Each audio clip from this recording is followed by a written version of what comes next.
I am often asked how long does it take to film one of these teardowns, and that answer can vary wildly based on the type of engine I'm working on.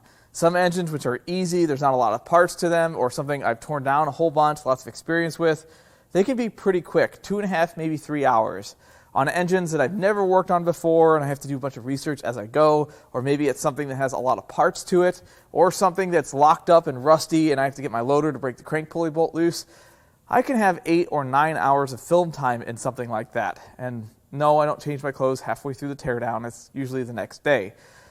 Last week I tore down a 7.3 Power Stroke, and that was about 7, maybe 7.5 hours of film time. And usually I like to follow up a teardown like that with something really simple and easy, kind of give myself a break. And I couldn't think of something simpler or easier than a Gen 3 or Gen 4 small block GM V8, which is why today we're going to tear down this 07 to 09 full-size GM truck or van. It's an LMG iron block 5.3 liter V8. It's locked up. I have no idea why. I can already tell that it's been sitting outside. We're going to see why it was a core. It's already missing the oil pressure sending unit, so that might be a giveaway. Either way, I'm running out of parts on the shelf for these, and I sell tons of parts, $7.99 heads, a sets of rods and pistons, so I need the parts for the shelf. You guys need to tear down. Everybody wins. Now, this engine is locked up and has no spark plugs in it, so just in case it's the rust that's keeping this thing from turning over, I'm going to give it a little bit of WD-40 in every cylinder, kind of help move things along. I don't want to break anything trying to turn it over, but that's what we're going to do next.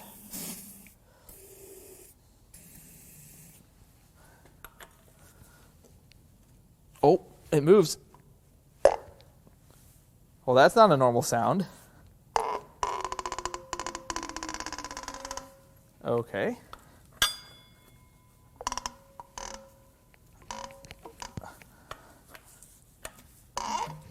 Uh-oh. I hit a tough spot. Should I power through? I know you guys are screaming no, but I think the answer is yes. Well, let's see how locked up this is.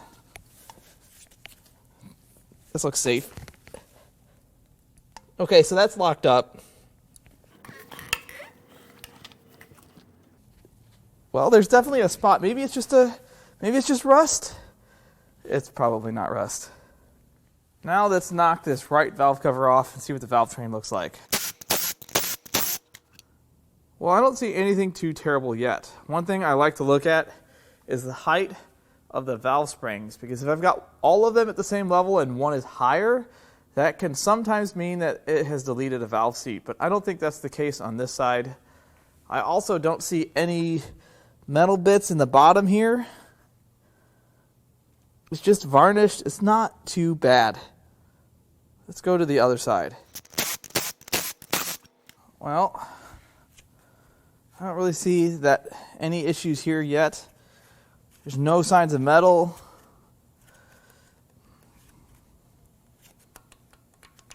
Uh-oh. That's not right. What is going on here? So there's a problem there. But is that what is keeping this from turning over? Let's find out. Let's start cracking some rockers loose.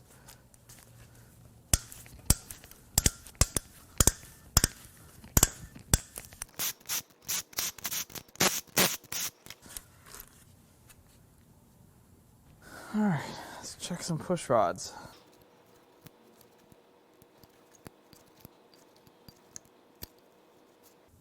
Well, everything looks right. That one has a clear band on it. I wonder why.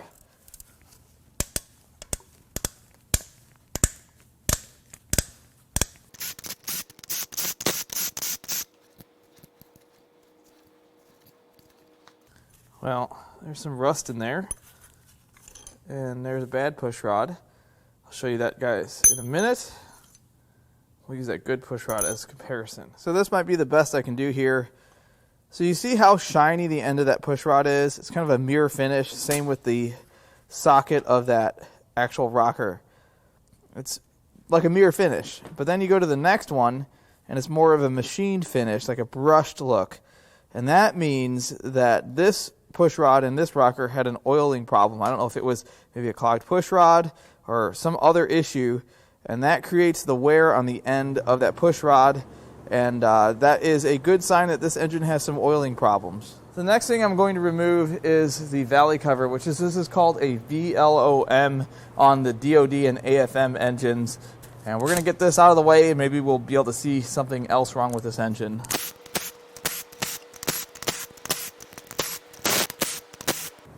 Impact is dying here.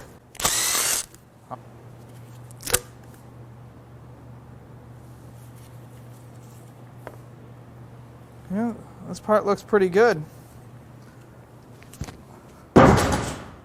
Well, this gives us a look at some of the lifters and the cam. And it doesn't look great, but I don't see anything jumping out at me. There's definitely some wear on that cam. And then we can look at the back here. And don't mind the debris, that just is normal when you pull that valley cover. All right, now I'm going to get these top 10mm head bolts loose.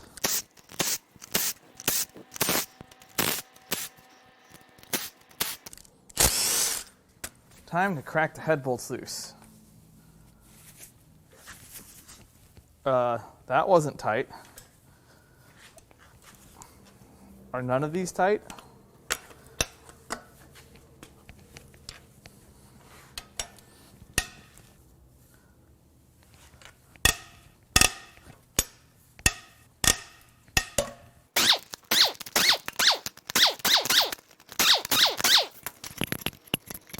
See what's behind head number 1. Oh, lots of rust. Well, as you can see, this engine is very rusty. This cylinder definitely had a lot of water sitting in that cylinder, so let's give it some WD-40. Not that that's the right stuff, but it's what's here. And then we're going to just try to turn this engine over. Normally I don't like to do it with just one head off, but let's see if that's why it won't turn over. I have my doubts. Oh, we're going to go like that. Okay. Oh, I think that's it. That's where it's stuck, right in that location right there. And that's where the rust is really tough. Yeah, we'll get to that after we get the other one off. I'm already getting it past all that. Let's see if we have any disconnecting rods. It's a very scientific test. Ooh, that one had a different sound to it.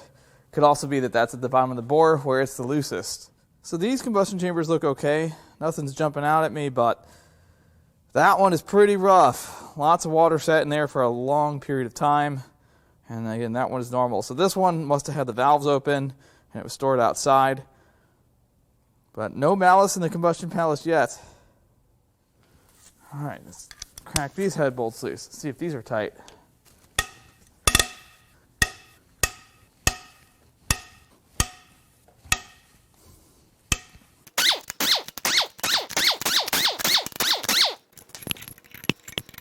And what's behind head number 2?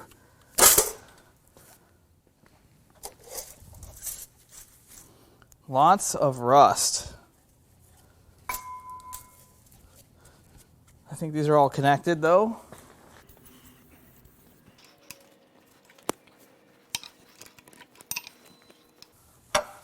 Well, I think it's just the rust keeping this thing.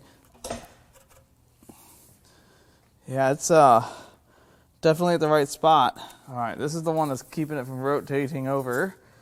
So let's give it some more of the wrong stuff and continue to go back and forth a little bit further every time.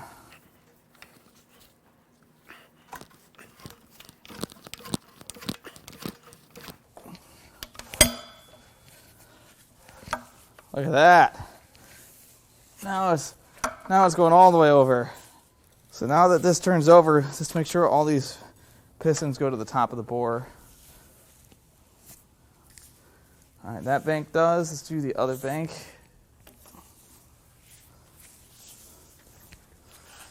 Yeah. Okay, so I don't think I've got any bent rods. I think everything looks okay. Just really rusty. Something worth mentioning here is look how clean that piston is, and then look at the rest of these. Let's go look at that cylinder head. And there's that cylinder. I don't really see any cracks jumping out at me. Definitely had water in that cylinder. Water with 2 R's. Speaking of water, it's time to get the water pump off. This beautiful mint condition water pump. Now usually these things will leak on me, but not this time. You just got to say nice things about, oh, there's some coolant in there. Almost got me. Yeah, this thing's in really good shape. Can't tell if it's been replaced, but I would definitely use that.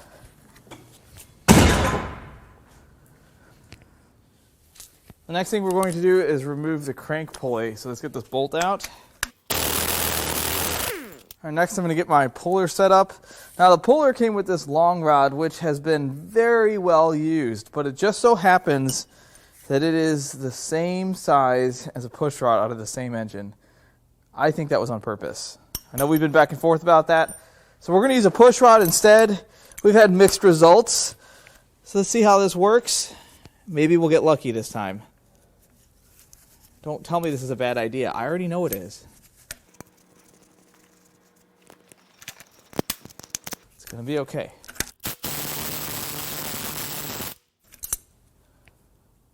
It's not going to be okay. So that didn't quite work. Sometimes it works. It just wasn't one of those times. Now I got to get this out of here. I guess we'll use the bent one that it came with. It wasn't bent when I got it. I take very good care of my tools, which is why I always use an impact on them. They're very, very well broken in.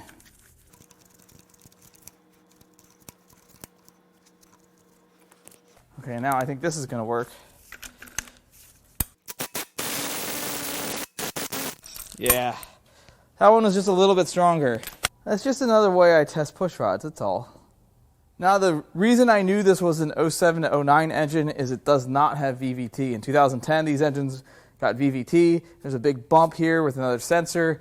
So these are the most desirable timing covers. If you guys need them, I have them in stock almost all the time. I do run out sometimes.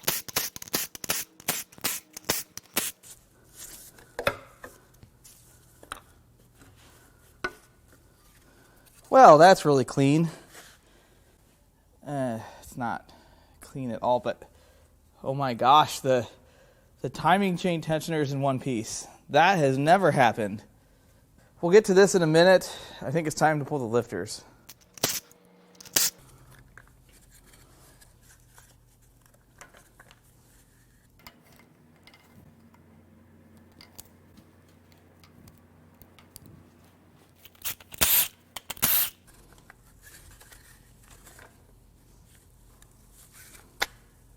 Oh, yep. You'll get that on these. Just kind of set that in there.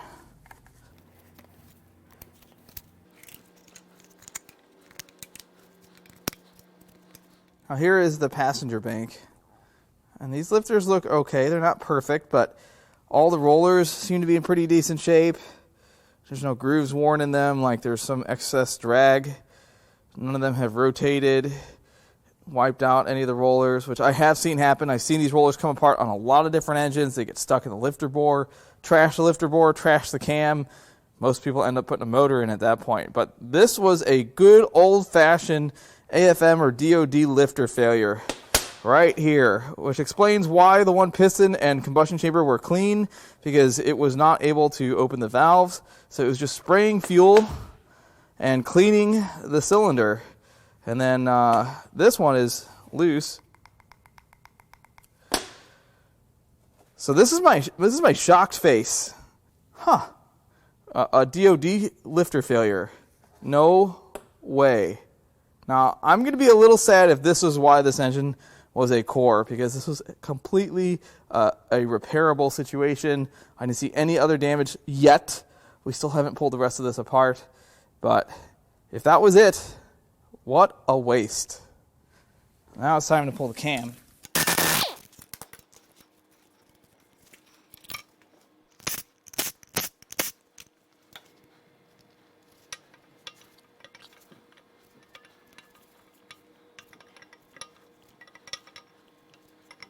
Well, the camshaft is in surprisingly decent condition considering. I expected one of these two cam lobes to be chewed up from smacking that lifter, but again, the roller wasn't in bad shape. It was just the top of the lifter that was collapsed.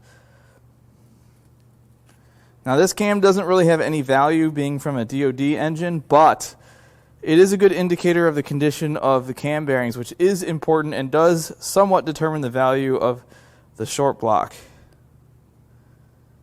It definitely has a little bit of wear, but it's not bad. All right, now we can turn this thing over and pull the oil pan. There's that deck spool. It's actually a good sign.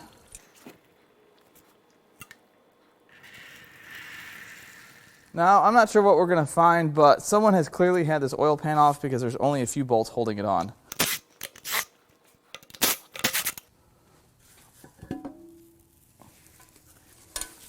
Why does it sound like something's loose in here? What is that in here? Oh. Well, that's kind of funny. I heard something rattling around in the oil pan, which, by the way, is just dirty. There's no anything else in there except for this. And it looks like someone else fought the dipstick for me. Boy, that was swell of them. So the pickup looks really decent. I don't see any debris. It definitely is not clogged. All right. Get this pickup out of the way. All right, now that we've got the pickup out, I can remove the oil pump. I can remove the chain. Now we can remove the chain. Come on. What a nice chain. Simple. Elegant. Check out this intact timing chain tensioner. This never happens. Ever. I mean, it was relatively intact. It could go back together. Second only to looking at the bearings, opening up the oil pump is a very good way to determine the condition of the inside of this engine.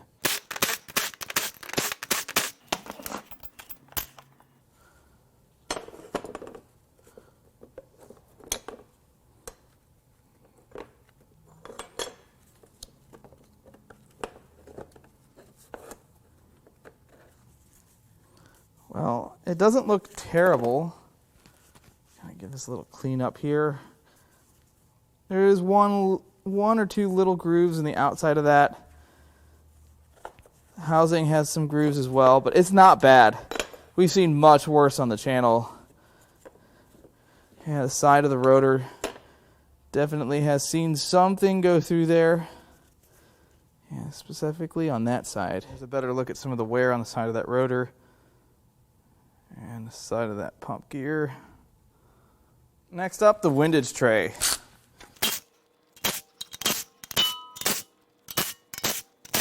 All right, now we can turn this engine over. Check out how the bottom feels. That sounded wrong.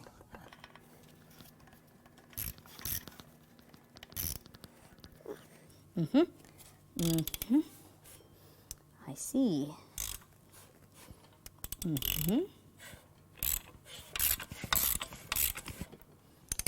Okay, well, we're going to knock all the rods and pistons out, and of course, we always want to start at the front.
Well, the bearing shells look pretty good.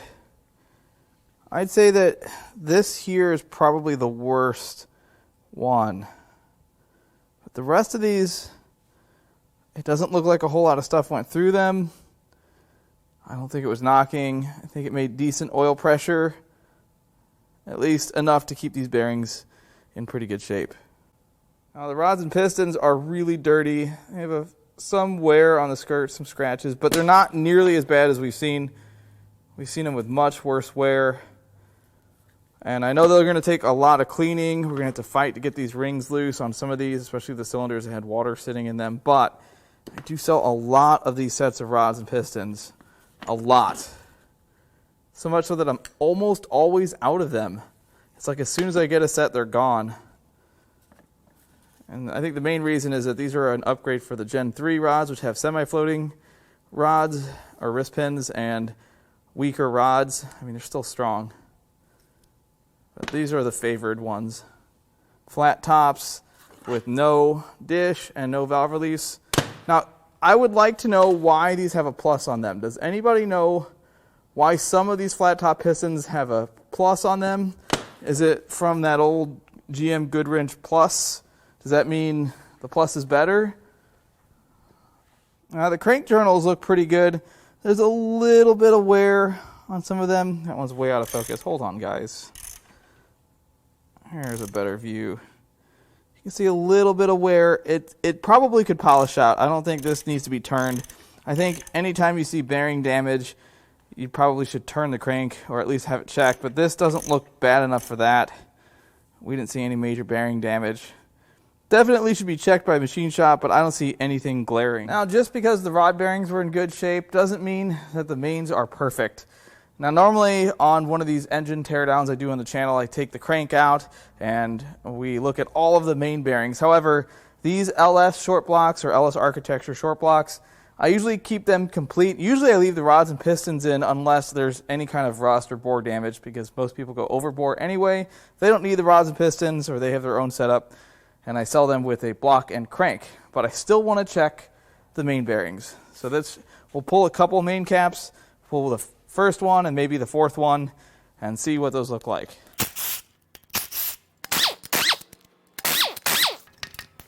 Yeah, good idea.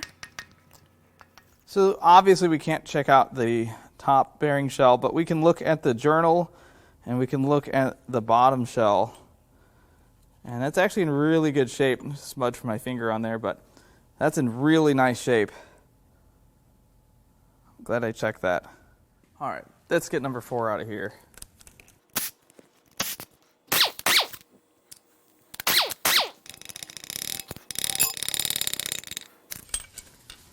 Took a little bit of effort there. Well, that journal looks all right as well. A little bit more wear on that bearing, but it's still not terrible. I think we have a pretty decent crankshaft here. Well, the block looks pretty decent. A little bit of glazing and some pitting. There's definitely some rust stains. I bet you this thing's going to need to go 10 over to clean all this up. But it's not terrible. There's definitely no damage from something coming apart. And here's the worst one. This was the one that kept this engine from turning over. You can definitely feel that with your fingers. But if they didn't get water in them, they're in pretty good shape. These lifters are a widely known and well-documented problem. The problem is that you never really know how bad the engine is when these lifters fail. Sometimes they fail like this, where a couple of lifters would have fixed this engine and put it back into service. It would have been much cheaper to do it that way. However, sometimes they fail where the roller blows apart, wipes out the cam, wipes out the lifter bore, and then you're putting an engine in it. And no one wants to pay a tech all those labor hours to tear down an engine that ultimately ends up being bad just to replace it anyway. It's a waste of time. It's a gamble. So I understand why this engine was replaced. Would have been nice to get the engine before it had a bunch of rain in it, but that's okay. Still got a lot of really good parts out of it. Almost everything will sell. The short block, well, the bare block with the crank is probably worth a few $100. The rods and pistons, the heads. As long as all that cleans up in my parts washer, I'll be doing really well on this core. Now, if you need one of these engines, this 07 up DOD engine, whether it's aluminum or iron, I usually keep them in stock.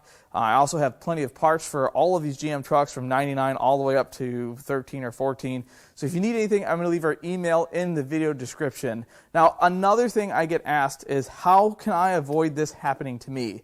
And the biggest problem I see is that now these trucks are getting to the age where you don't know how they've been taken care of.